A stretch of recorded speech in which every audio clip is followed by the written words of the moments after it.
Radhe Radhe. Study equip में आपका स्वागत है।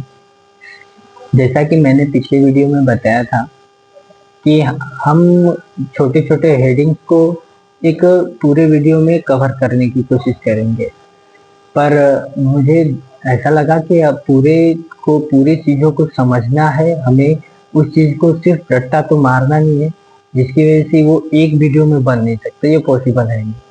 तो मैंने सोचा कि क्यों ना दो दो करके दो जो रिलेटेड है उन चीज़ों को लेकर हम अगर वीडियो बनाए तो अच्छे से कवर कर पाए।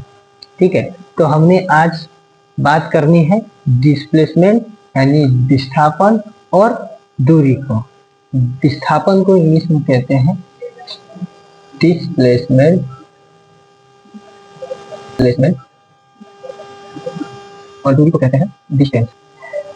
आज हम इन्हीं दो टॉपिकों पे बात करेंगे और जानेंगे क्या होता है क्या है। ठीक है, फिर नेक्स्ट वीडियो में हम देखेंगे तो चाल और वेग की बात करेंगे। ठीक है, अभी फर्स्ट वीडियो में सिर्फ इतना ही जाने कि डिस्प्लेसमेंट क्या होती है और डिस्टेंस क्या होती है। डिस्प्लेसमेंट क्या है, देखिए जैसे मान लीजिए ये आपका घर है और ये आपका स्कूल, और जो रास्ता है वो कुछ इस पथ को फॉलो करता है। ठीक है, जो कि अगर इस रास्ते से अगर आप स्कूल की तरफ जाते हैं तो आपकी जो दूरी है वो 10 किलोमीटर पड़ती है। अगर आप अपने घर से एक सीधी रेखा में गति करते हैं और तब ऐसी स्थिति में आपकी जो स्कूल की दूरी है वो 6 किलोमीटर है। ठीक है, तो हम देखेंगे कि विस्थापन क्या होता है और दूरी क्या होता है। देखिए उदाहरण से यही समझाने की कोशिश कर रहे हैं कि जो आपका घर से न्यूनतम दूरी है वो 6 किलोमीटर है, स्कूल से और घर की दूरी 6 किलोमीटर है। यहाँ पे आपका घर और ये आपका स्कूल। ठीक है, लेकिन आप पर डे जो है कितनी दूरी को तय करते हैं डिस्टेंस को, तो आप 10 किलोमीटर चल के जाते हैं, जबकि आपके घर के छत से ही आपकी स्कूल की छत 6 किलोमीटर की दूरी पर दिखाई पड़ता है। तो आप क्या करते हैं, 4 किलोमीटर एक्स्ट्रा चल के जाते हैं। ठीक है, तो कुछ ऐसे ही रिलेटेड पे पहले इसका डेफिनेशन समझते हैं, उसके बाद इस चीज को आगे बढ़ते हैं। ठीक है, देखिए विस्थापन क्या होता है।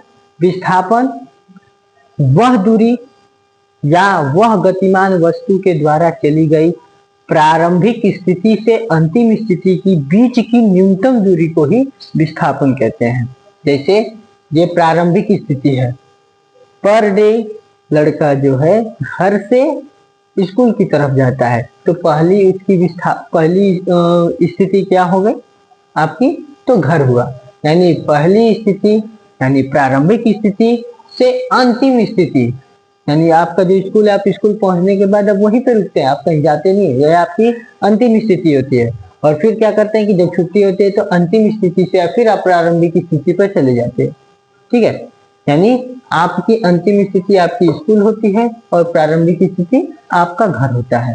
यानी प्रारंभिक स्थिति से अंतिम स्थिति के बीच की न्यूनतम दूरी को ही विस्थापन कहते हैं। यानी इसको क्या कहेंगे, यानी 6 किलोमीटर की दूरी को आप क्या कहेंगे, विस्थापन। और जो यह दूरी जो भी आप पथ की लंबाई नापते हैं इसको आप कहेंगे दूरी। ठीक है, यानी विस्थापन क्या होता है, विस्थापन वह किसी गतिमान वस्तु के द्वारा, मैं लिख देता हूं कि किसी गतिमान वस्तु के द्वारा तय की गई प्रारंभिक स्थिति से अंतिम स्थिति की किसी गतिमान वस्तु के द्वारा किसी गतिमान वस्तु के द्वारा तय की गई प्रारंभिक स्थिति से अंतिम स्थिति की बीच की न्यूनतम दूरी को विस्थापन कहते हैं। ठीक है, अब इतनी बात समझ में आ गई कि प्रारंभिक स्थिति से अंतिम स्थिति के बीच की न्यूनतम दूरी को ही विस्थापन कहते हैं। अब दूरी क्या होती है? तो दूरी किसी गतिमान वस्तु के द्वारा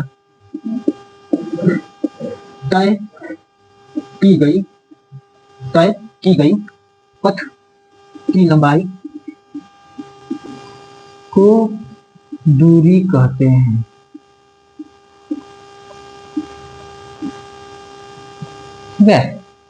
क्या कि किसी गतिमान वस्तु के द्वारा तय की गई लंबाई को दूरी कहते हैं। तय की गई पथ की लंबाई को दूरी कहते हैं। जैसे मान लीजिए आप डेली, मैंने यहाँ पे बताया कि आप डेली चल के 10 किलोमीटर की दूरी तय करके आप जाते हैं स्कूल। इसका क्या कहने का मतलब कि ये जो है, यहाँ ऐसे रास्ता तो है नहीं आपके। मैंने यहाँ पे क्या बोला कि आपके घर की जो छत है, छत से स्कूल की छत की जो दूरी दिखाई पड़ती है वो 6 किलोमीटर ही दिखाई पड़ती है, लेकिन आप डेली एक्स्ट्रा 4 किलोमीटर चल के जाते हैं।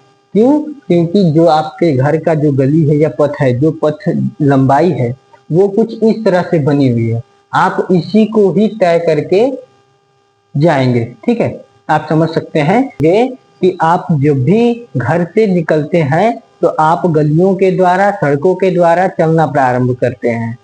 तो सड़कों की जो लंबाई होती है उसी को आप तय कर रहे हैं, और उसी पथ की लंबाई को ही क्या कहते हैं? दूरी कहते हैं। अब एक बात देखिए, दूरी की अगर बात करते हैं तो दूरी और विस्थापन जो होते हैं दोनों दूरी को ही दर्शा रहे हैं, यानी दोनों की लंबाई ही दर्शा रही है, लेकिन एक जो दर्शा रहा है वो प्रारंभिक और अंतिम की न्यूनतम दूरी, यानी कम से कम दूरी को दर्शा रहा है। यानी जो कम से कम दूरी को तय करेगा वो विस्थापन कहलाएगा। ठीक है, यानी एक पॉइंट से लेके दूसरे पॉइंट तक की जो न्यूनतम दूरी होगी वही क्या होगा? डिस्प्लेसमेंट होगा। ठीक है, और दूरी क्या होगी? वो कितना भी बड़ा, कितना भी लंबा रास्ता क्यों ना हो, वह दूरी कहलाएगी। ठीक है, इसमें न्यूनतम की बात आएगी नहीं।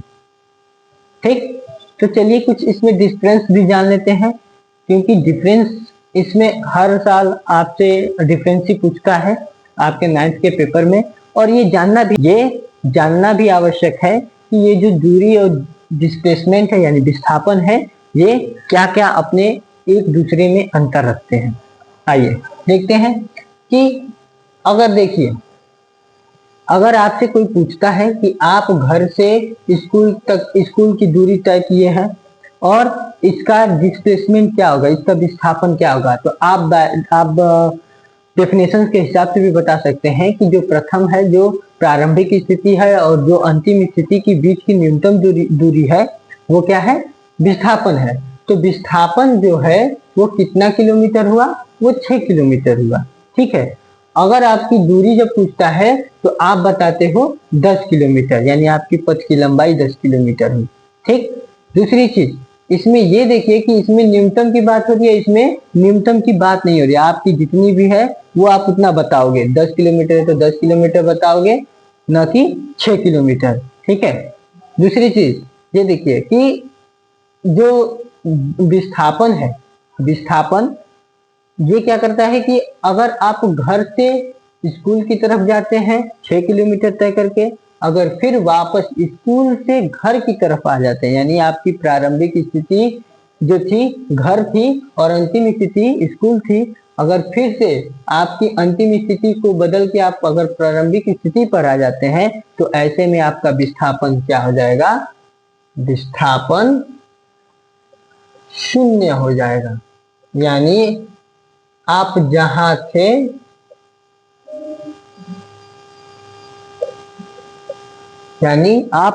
थे वहीं पे अगर आ गए तो ऐसे में आपकी जो स्थिति होगी, आपकी जो विस्थापन होगी वो 0 हो जाएगी।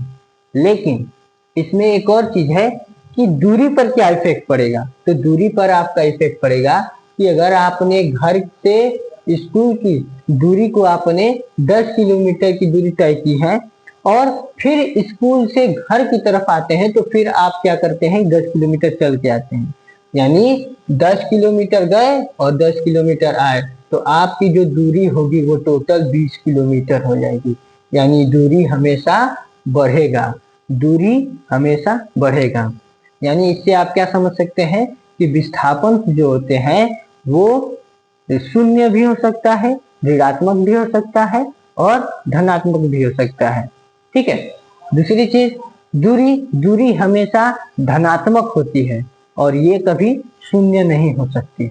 ठीक है। आप कितना भी चलिए, अपनी स्थितियां बदलते रहिए, आप जितनी दूरी जाएंगे फिर जितनी उतनी ही दूरी अगर आप आएंगे तो भी आपकी जो दूरी होगी वो लगातार बढ़ती जाएगी, ये कभी शून्य नहीं होगा।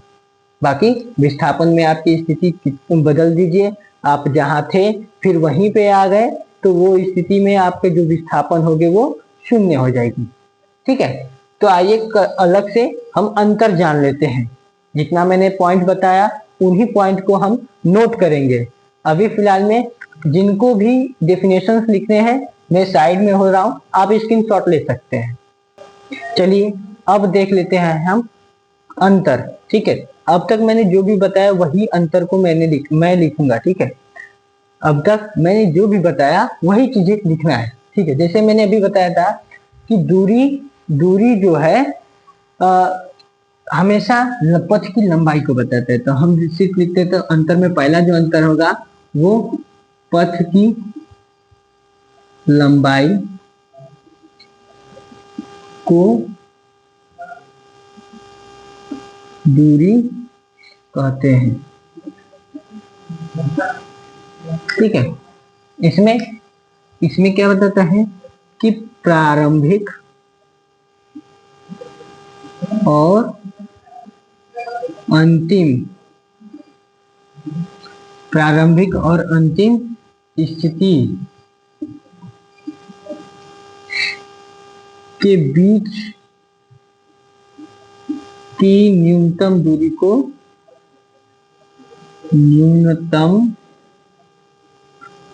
को विस्थापन कहते हैं।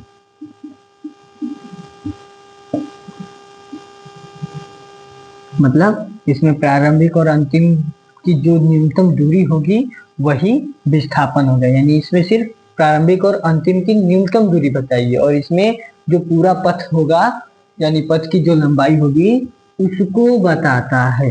ठीक है।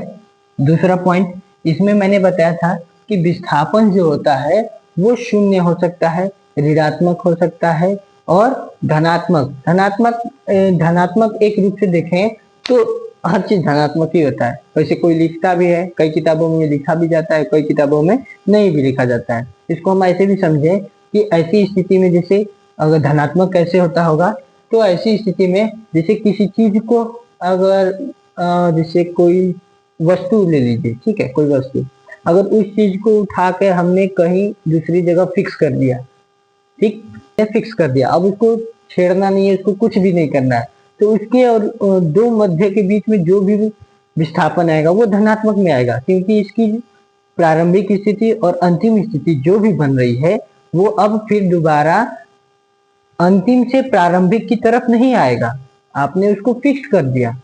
जब फिक्स कर दिया तो ऐसे में क्या होगा कि वो एक जगह से दूसरी जगह तो गया लेकिन वो वहीं रुक गया या फिर वैसे ही बढ़ता चला गया आगे की तरफ। तो ऐसे में क्या होगा, सिर्फ ये धनात्मक को ही दर्शाएगा।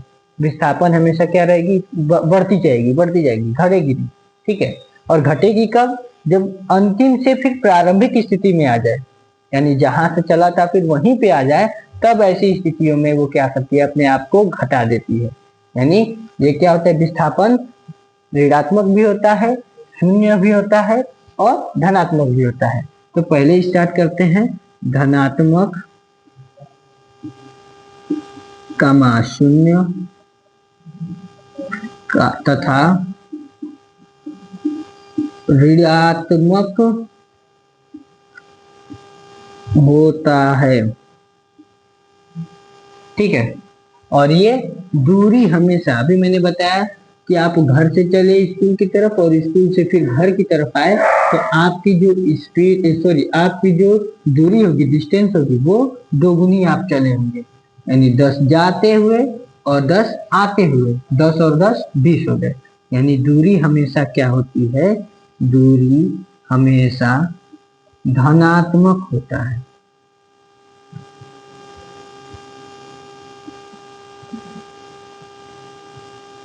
ठीक है, अब देखिए तीसरा पॉइंट। तीसरा पॉइंट कि विस्थापन जो होता है यह सदिश राशि होती है और दूरी यह अदिश राशि होती है। मैंने आपको बता रखा है कि अदिश राशि और सदिश राशि क्या होते हैं। आप अगर आपने पिछले वीडियो नहीं देखा होगा तो आप पिछले वीडियो में देख सकते हैं कि अदिश राशि किसे कहते हैं और सदिश राशि किसे कहते हैं। ठीक है, अब चौथा पॉइंट,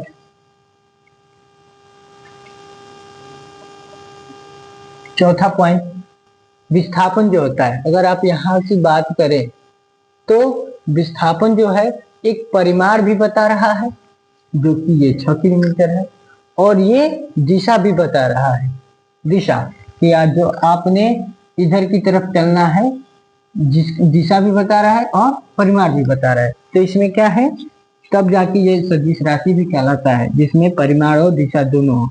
यानी यह परिमाण तथा,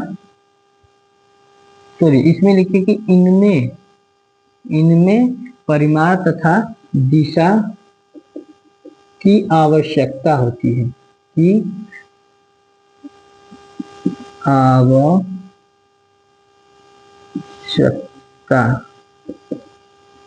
आवश्यकता होती है। और इसमें सिर्फ परिमाण की आवश्यकता है, इनमें परिमाण